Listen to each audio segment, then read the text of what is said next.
Well, welcome back to the Life in the IEP Tribe podcast. My name is Jared Curtis, and I'm here with my fantastically awesome full wife, Laura Curtis.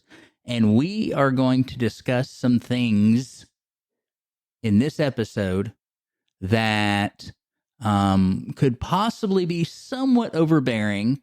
However, I think through the course of our conversation, we're going to be able to unpack some things that might help us to have a better grasp on what's out there for our students, what's out there for our students with disabilities, and how we can best support them. How are you doing, Laura? I'm doing all right. I'm glad to hear that.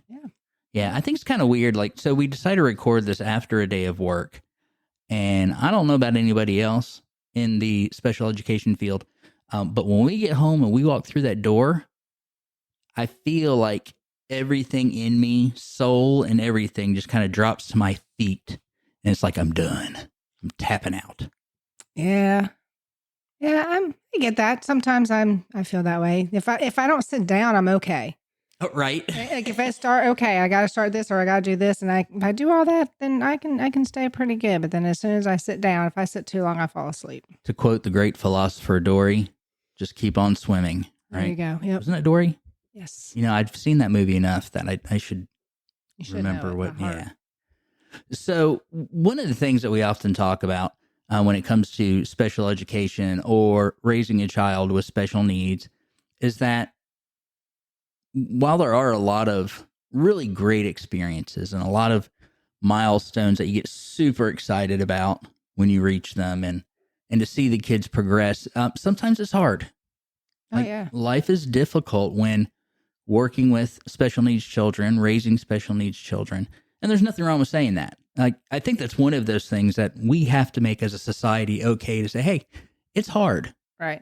And just because something's hard or you say something is hard doesn't mean you don't like it, doesn't mean you hate it, doesn't mean you are furious at the thought of somebody with special needs. It's okay to say things are hard. Yeah, it's okay to it doesn't mean that it's a burden. It just means it's difficult. And with that in mind, not only is the relational side of it difficult, but really the legal side and the rights and what people can do and can't do. And like I mentioned before, when Xander came into this world, nobody gave me a manual telling me how to raise a child with autism. And then when you start talking about autism too, that spectrum is so huge. I mean, there's no telling where the kids land on it. And that's why they call it a spectrum now. And so I think being able to talk about some of these things and sort of chewing on them bite size, I think can help all of us in moving forward as teachers, as parents, as maybe an aunt or an uncle or a brother or sister of someone who has some sort of special need.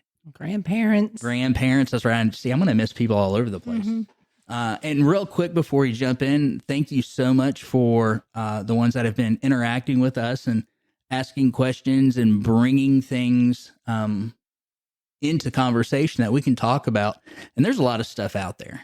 I mean, one of the great things about social media is it gives us this kind of instant, what's the word I'm looking for? We can have a conversation with somebody and they don't have to be anywhere near us. And we don't even have to be on a phone. And that's good because I can't stand talking on the telephone. I much would rather sit and punch myself in the face 6 times over than have a conversation on a telephone. Can't stand it. I don't know why that is. I don't know, something tragic happened to me when I was younger, that now I have this ridiculous fear of telephones.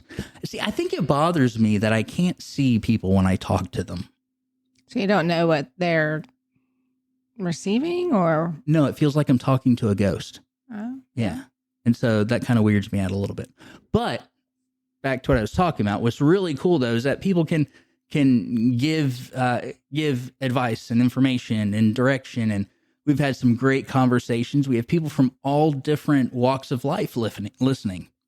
So please, if you have something that you want to throw into the pot, do it. Let's talk about these different, because we're going to see things from different perspectives and different angles. Like you and I, we teach in an elementary school setting. A friend of ours that we used to work with at another elementary school, Brenda, she, I believe, is at the high school now. I think that sounds right. And so that's a whole nother perspective. And with our walk with Xander, we're learning more and more every year as the time goes on. So enough of my rambling. Laura, where do we want to kick off this evening? We touched a little bit on the different, we started talking about IDEA last week and what that meant. And we touched a little bit on FAPE, the free and appropriate education, or free and appropriate public education. I think that we should revisit that and talk a little bit more about, we quickly went over what that means. I'm not sure if we went over what it doesn't mean, just so we have some clarity there, and then be able to have, parents or teachers give them a little bit of some steps that they can take, or just some ideas to think about as how to make sure that their child/student students are getting everything that they're supposed to get under FAPE. Yeah, and it's really important to discuss, because I know that we have found just in our time as educators that with every child, there's different needs. Not every kid needs the same supports. Right. We may have a child that needs maybe, I don't know, help with speech or occupational therapy. And then you may just have a student that just needs a little bit extra help in math or English or, whatever the case may be. And so to talk about the possibilities or the options that are out there, and then also to be able to focus it through a lens of, I'm going to use the word reality because I don't know how else to put it, but let me qualify that. And you're going to touch on this in a minute, is that not every student is eligible for every service. And it's hard sometimes to find out what the best ones are. And that's why it is so important early on to start digging, start asking questions, and start pushing to find out what is available. Right, definitely. So what do you got? Go ahead. Let's talk about it. Okay, to recap, the free and appropriate public education, the very first part of it is free. So these services and different aspects of your child's education should not cost a thing. It should be free. And it's basically specifically designed instruction for your child, and they can yes. So they can go ahead and they can get the services they need, the education they need, the accommodations, modifications, and I know we'll go into these a little more on another evening. Well, can we just do kind of a quick vocabulary lesson on when we hear modifications and accommodations? What are modifications and accommodations? Modification is, you take that key word, modifying. You change the way either the education or the materials being presented, or you change the requirements that the student has. Like you would, if the student's doing 20 math problems, and that, okay, so they can, if they look at these 20 math problems, they are going to freeze. But if we can offer them 5 math problems or 10 math problems, then they're going to be fine. And you can typically find out if they understand what's going on after those couple of handfuls. You don't have to overwhelm them if it's going to be a problem. Well, right. If a student understands how to multiply 2 times 5, 3 times 4, 6 times 2, right? Understands what it means and how to do it, and can do it properly in 5 questions, they probably know well enough to do 20. Right. Yeah, so I agree. So that would be a modification, like you said. Right. Modify the presentation of the materials, right? And as far as the word we use there is chunking, like saying, okay, instead of making them do 20, let's do 5 and see where we go there. Now, accommodation, what is that and how is it different?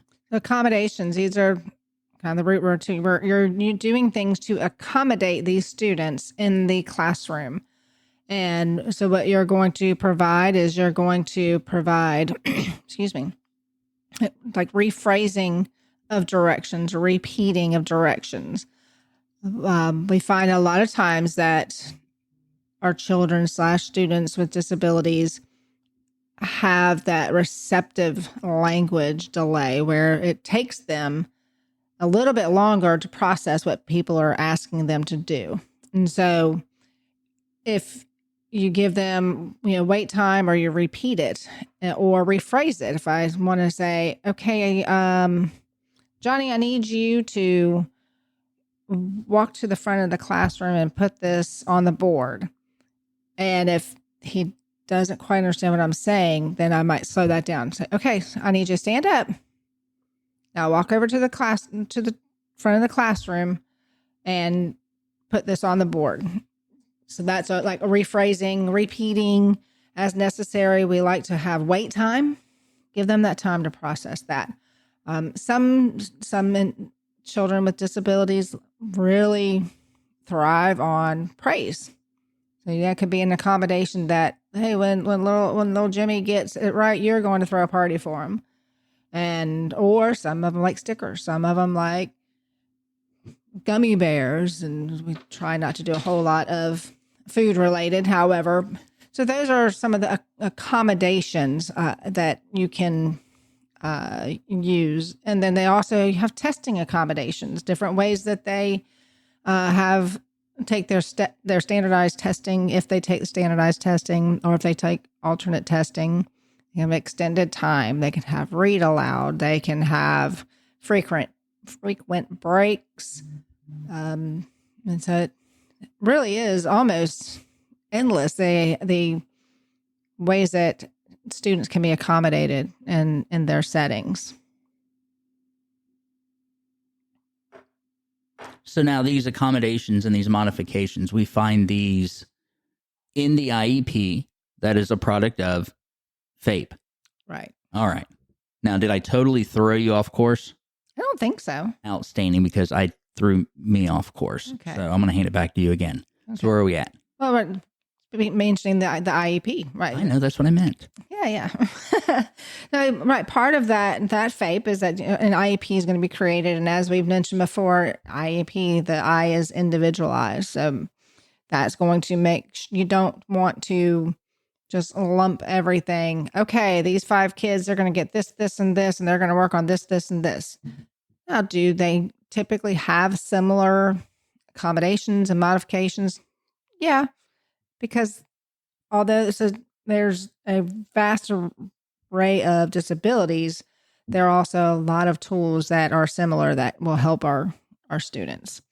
And then after part of that IEP is LRE, which we've touched on a little bit also, I believe, least restrictive environment. So that's going to say where they get their services, whether it be in the gen ed classroom with a co-teacher, a collaborative teacher in there to help them, whether you get a paraprofessional in with them, or if they're in a small group. And so that's where their education happens. Least restrictive means that you start by assuming that these children are going to be in the general education classroom and work back from there. And typically, the best way to try to do that is that the only time they get a separate class is when it's really necessary to meet some of these unique needs that can't be met in the general education classroom. Whether that be, for medical reasons, or for intellectual reasons, or there's all kinds of different reasons. So if a child is placed, let's say, in more like what we do with the adaptive, self-contained setting, if a student starts their educational journey there, does that mean that's just where they stay? Oh, absolutely not. It's like, okay, well, this is where you started. This is where you belonged in pre-K or kindergarten. Is it you just stay there until they're done with school? No, we constantly monitor and assess and try to, um, we joke around and say our plan and our hope and our goal is to get rid of kids, and that means being able to put them in in the general education classroom more. And a lot of times, some of these kiddos just need some maturing and some extra supports or learn some techniques. And so that just because they start out in that environment doesn't mean that that's where they're going to be forever. And that, I think, is one of the hardest part of our job at that elementary level, is because where they can go is there's just I can't think of the word I'm trying to say. But it's not, I mean, it's not endless possibilities. However, they're not pigeonholed right there. And so trying to figure out how to best serve the ones that are kind of walk that line is, I think, one of the hardest parts. Well, there's a lot of learning at that stage. Right. I mean, just your typical development, learning to talk and learning to toilet and right, all of these things that everybody's kids face early on. Now, whether or not they master those skills or not, that, of course, is kind of the topic of our conversation. But there is a lot going on early on in that they you can't, like you said, you can't know right away where they're at. And so it's important to continually try and continually, what's the word I'm looking for? Kind of investigate the possibilities. If it doesn't work, this semester, let's try it again next semester. If it doesn't work this semester, let's try it again next year. Right. But continually look to see what is it that the child or that the student needs so that they can operate at their optimum level, whatever that level is. Right. People hear special education and their minds tend to go one way or the other. And typically it's extremes. Mm-hmm. But if we look at the research to see if I can remember it, from the 22-23 school year, 15.2% of all students in public schools were receiving services under IDEA. 15.2%, that's somewhere in the area of like 7.4 million, give or take, students that are receiving some sort of support. Maybe it's in the self-contained classroom and there's some more severe hangups that, or some severe barriers that teachers and students and families are trying to work through. Or the student is just getting, say, speech services, right, or just getting ELA support or whatever, like you were talking about earlier when you talked about the different settings. And so with that being said, just because your child starts in one particular setting doesn't mean they have to stay there. Doesn't mean that they have to move, but it is a continuum. Special education services are a continuum that they will continue. You will use them as needed, as long as needed. And so that's one of the reasons why we talk about parents really checking out what's going on and what kind of services are out there. Now, what I'm really excited about is that we've been able to reach out to some friends. I think I said this before, from all across, like teachers, parents, all kinds of different service providers. And it's going to be a lot of fun when we can start having them on and having these conversations, because, I didn't even realize until I got into the education system just how much is there. Right. And the things that we can ask for and the questions that we should ask. Because it's one of those, and don't know what you don't know. Right. And so what the hope is, and this little bit of conversation about FAPE and IEPs, so let me just kind of jump back. So IDEAs, that's the law that says this is what every person deserves. Right. Out of that came FAPE, which is the free and appropriate public education. Part of that free and appropriate public education comes the IEP, the Individualized Education Program. That program is the plan, the guide. It is what you tether to as far as your students' progress through school, right? And the different services that they'll get in school. And inside that IEP, we have accommodations, modifications, and there's a lot more that we can talk about there.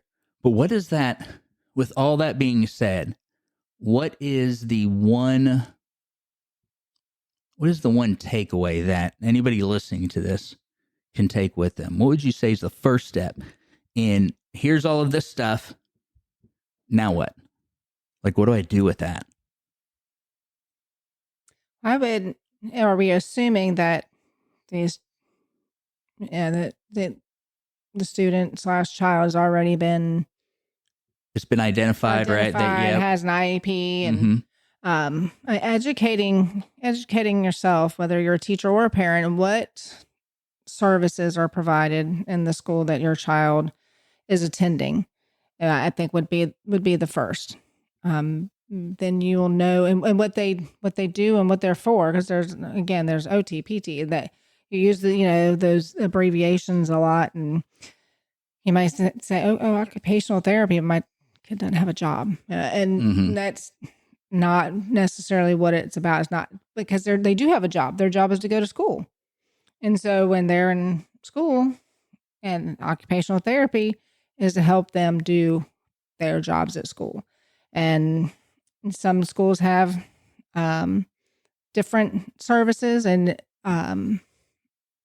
different arrangements. And so I would start by finding out what your child's school offers as far as services. And understand that if your child has an IEP, then you are part of an IEP team. And that team is made up of everybody that is serving your child at the school. Right. What that doesn't mean is it doesn't mean you can't ask questions, though. If you have questions, ask your team.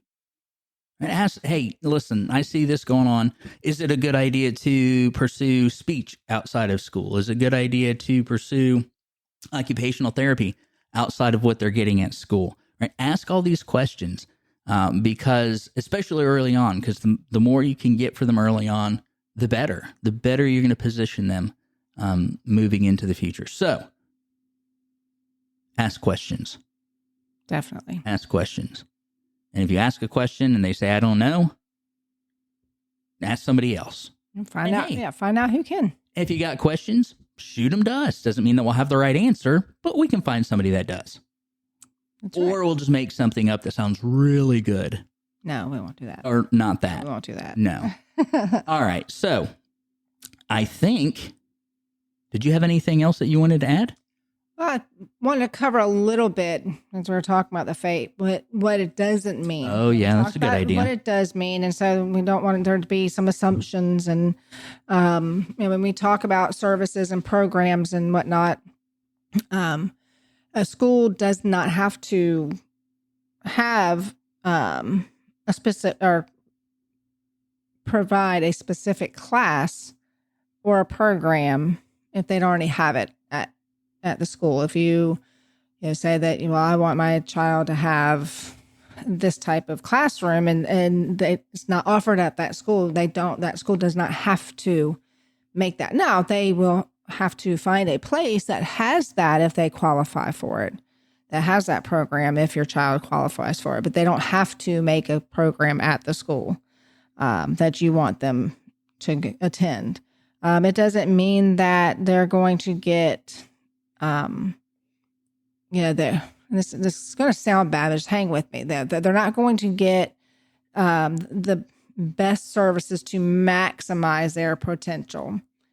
I know that sounds bad. However, that they're going to receive services that are going to help them progress, and that, services are going to be reasonably calculated. Because if they, did the maximum potential, then we'd have to provide that to every student. Right. So they try. I know that's well, meaning not every student's going to have a one-to-one teacher in a classroom. right. Like it's just me and little Johnny, and we're working through everything together step by step. And so that's not going to happen is what you're saying. But there are certainly things in place that will help, like you said, position the child for progress. Mm-hmm. Correct. Right.